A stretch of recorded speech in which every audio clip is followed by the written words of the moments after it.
Welcome to Biggest Spoilars, the destination for exclusive spoilers, latest updates. General Hospital update for Wednesday, February 25th, reveals that Harrison Chase will be forced to make a choice he doesn't want to make. Dante Falconeri will also head to the sanitarium and ask Elizabeth Baldwin to pitch in on Commodity, so there'll be a lot passing in Wednesday's show. During a secret meeting with Britt Westbourne, Jason Morgan will fill her in on Ross Cullum's questions and worry that he knows about their continued connection. Britt may also bring Jason up to speed on Lucas Jones' newfound knowledge and his offer to steal her drug from Windmere so they can recreate it. There are plenitude of ways that scheme could go awry, so Britt will fret along with Jason as they do some strategizing. Over with Carly Spencer, she'll admit to Valentine Cassadine that her sweats to meddle at Windmere just got more complicated. Now that Lucas' eyes have been opened to the dangerous situation, he surely wouldn't want Carly sneaking around and putting herself in jeopardy. Lucas will try to keep Carly down from Ladle Island, Jen Sidwell, and any drama she might get dragged into at the castle. Of course, Lucas wouldn't want Ava Jerome tangled up in any of that moreover, so he'll give her a stern warning to avoid Sidwell and cover herself before effects get any worse. Other GH spoilers say Giovanni Gio Palmieri will reply to some news that leaves him feeling auspicious about the future. It sounds like Emma Scorpio Drake's homecoming may be on the horizon. At the sanitarium, Dante will seek some help from Elizabeth, so we'll see if this involves Rocco Falconeri's community service or Commodity related to a case. Meanwhile, Chase will want Brook Lynn Quartermaine to spell out exactly what she means by her rearmost claim. Brook Lynn may confirm that if Chase continues to fixate on putting Michael Corinthos behind bars, their relinquishment plans will get pushed away again until that changes. Although Chase is calling this the pursuit of justice, Brook Lynn suggested it looked like going after vengeance on Michael. Chase may eventually be willing to let this whole Michael thing go for the sake of espousing a child, but is that a pledge he can keep? Eventually, Cody Bell will apologize for misgauging Molly Lansing Davis's handwriting and push her to move forward with the publishing deal she was offered. General Hospital spoilers say Molly and Cody will hopefully patch effects up in their relationship too, so stay tuned to see what's ahead for them romantically. In moments General Hospital recap, the stakes are raised for Jason and Britt as they work against Cullum's dangerous deadline. Plus, Chase makes a big choice for Brook Lynn, and love is in the air for Molly and Cody. Emma returns, Lucas warns Ava, and Elizabeth is turning he in the cabin. Jason told Britt about his meeting with Cullum and she streamlined him on her rearmost orders: give Cullum a working prototype or she dies. Britt said she believed she could do it, but the damage Sidwell and Cullum could do with that important power was too scary to suppose about. As it had no way been erected or tested, the results could be disastrous, she said. Britt participated that she tried to delay product but Cullum has a tight deadline. Jason said she'd have to play along until they got her meds. Britt smiled and said Lucas was willing to do it. Jason assured her that they were in it together and he wouldn't leave her. He said if Lucas couldn't do it, they still would. Lucas warns Ava. Lucas met with Ava and asked her to stay down from Sidwell but she allowed. His enterprises were coming from Carly getting under his skin. Lucas said Carly was right, and he felt terrible that she'd been spending time with Sidwell but it had to stop.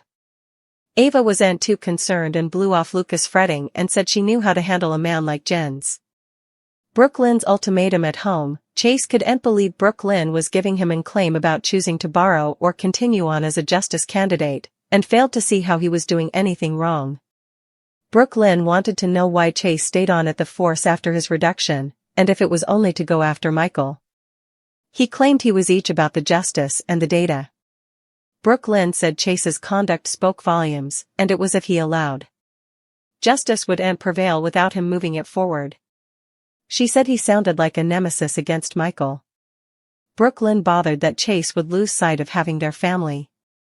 He promised his focus would be on having children from now on. Nothing is going to stop us from espousing a child, least of all me, he said. The book club at Brown Dog, Cody met with Molly and told her he read her book after Christina encouraged him to. They anatomized Casey, and Cody's opinion had changed.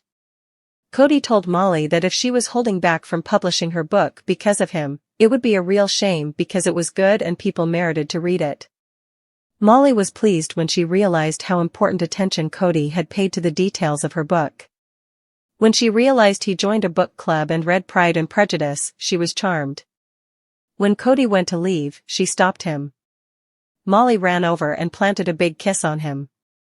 Carly tells Valentine in the garret. Carly told Valentine that Lucas knew the verity about Marco, and allowed. That would affect her capability to get into Windermere again. When Valentine said about that Lucas brazened Mark about everything he'd eavesdropped, Valentine didn't suppose Lucas was too smart. Still, he said that their plan had to continue anyhow. Valentine asked Carly not to tell Lucas everything or he might tell Marco, who would give Sidwell a heads up. He asked if he did tell him, to give him a heads up so he could run. Carly said she trusted him up until also, and wouldn't stop. She knew Lucas was in peril but demanded to save Jocelyn. And now Lucas. We stick to the plan, she agreed. Dante's new love interest Dante went to the sanitarium to ask Elizabeth for a favor. He said the disquisition into Michael was hanging heavy over the house. Dante participated that it sounded Chase demanded Michael to be the bone who shot Drew, and he wouldn't stop until he proves it. Dante said he was looking for clarity. Elizabeth said she could speak for Willow's frame of mind at the time, but she no way indeed saw the gun. She didn't want to believe either of them could have done it. She told him he might need to accept that they'll no way know the verity. Emma returns. Gio took Fizz to Anna's and was looking at breakouts to go see Emma when she walked in the door. She was veritably worried and asked him to hold her. Emma told Gio how she'd told her mama about Anna, and how worried she was. Emma went back to France to see her grandmother, but they wouldn't let her in. Emma didn't suppose Anna would be worried to see them, but she did suppose Anna wanted to cover people from Faison. She saw her in the theater, however, and Anna looked peaceful.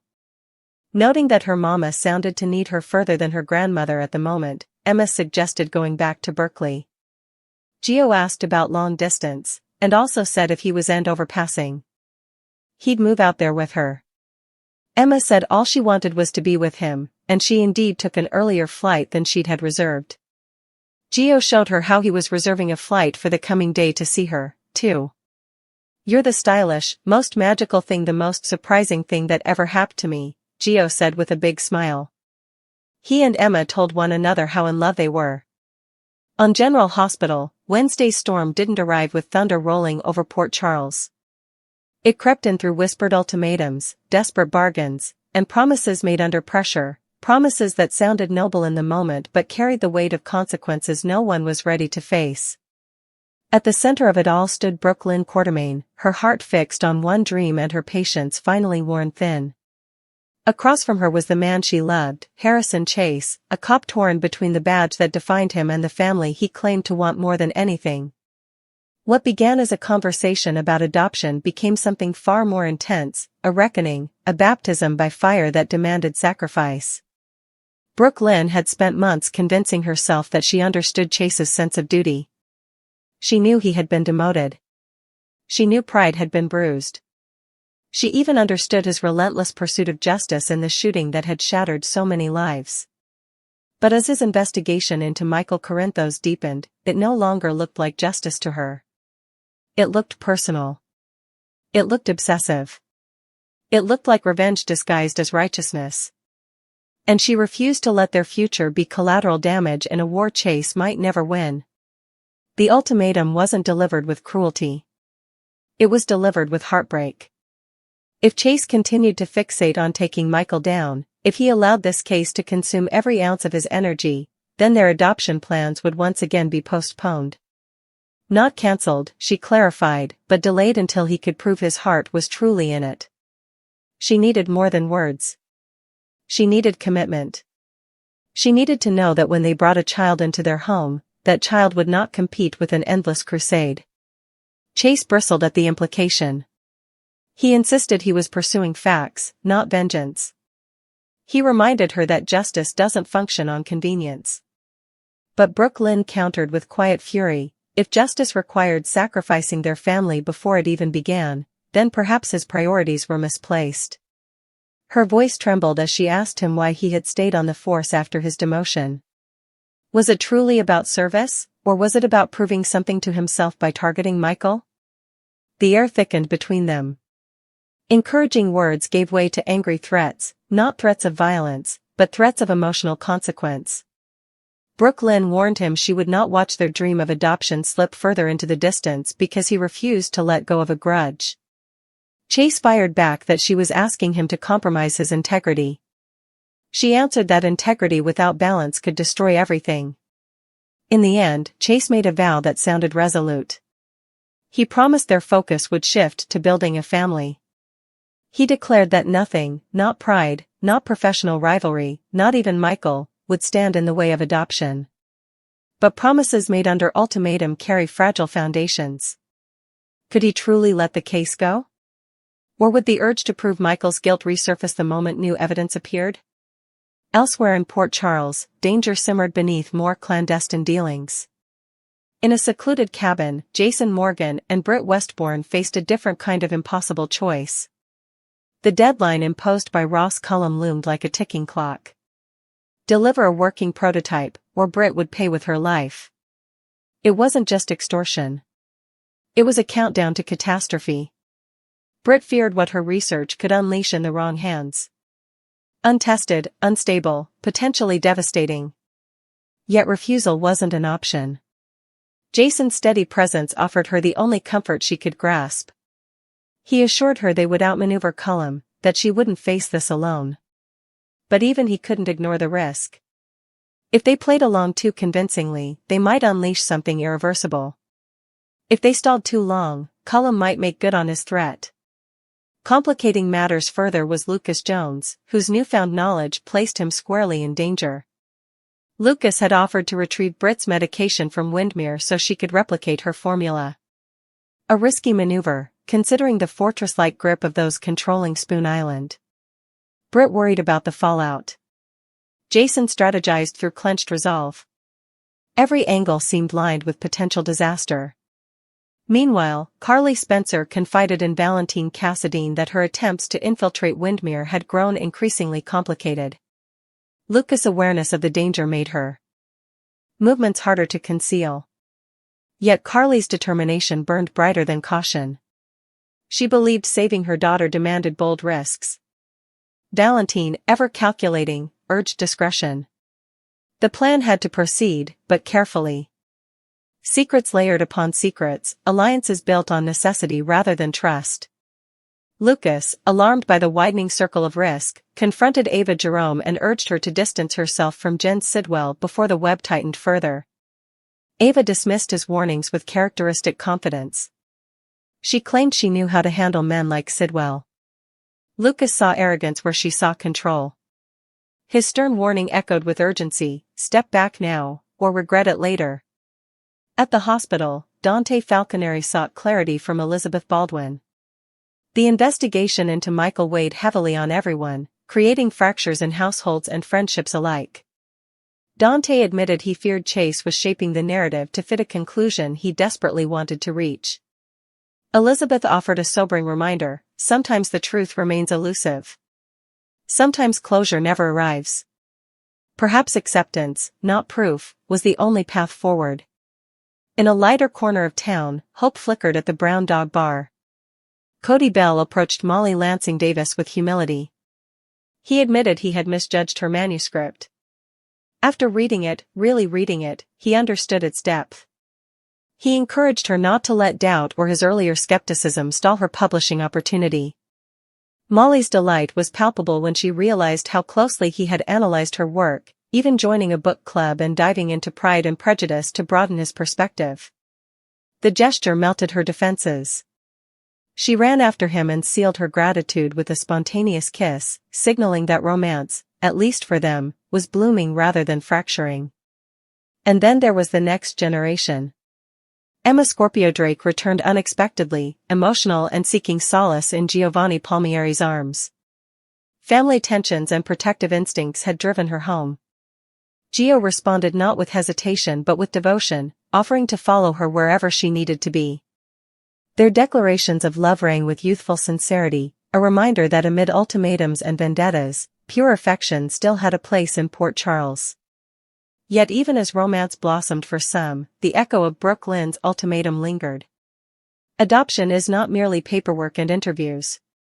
It is a vow to place a child's stability above personal battles. Brook Lynn's demand forced Chase to confront an uncomfortable truth: justice pursued without restraint can morph into obsession. And obsession can erode the very foundation he hopes to build. Encouraging words from friends urged reconciliation. Warnings from loved ones underscored the stakes.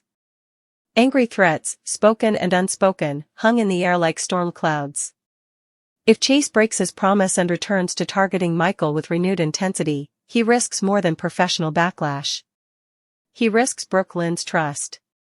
If he suppresses his instincts entirely, he may resent the compromise and allow bitterness to fester. In Port Charles, choices rarely exist in isolation. Jason and Britt's high-stakes gambit could ripple outward. Carly's covert maneuvers might ignite unintended consequences. Lucas' warnings could go unheeded until it's too late. And at the center of it all, Brook Lynn and Chase stand at a crossroads that will define their future. Will love prove stronger than pride? Will justice find balance with family? Or will this ultimatum mark the beginning of a fracture neither of them anticipated? On this charged February day,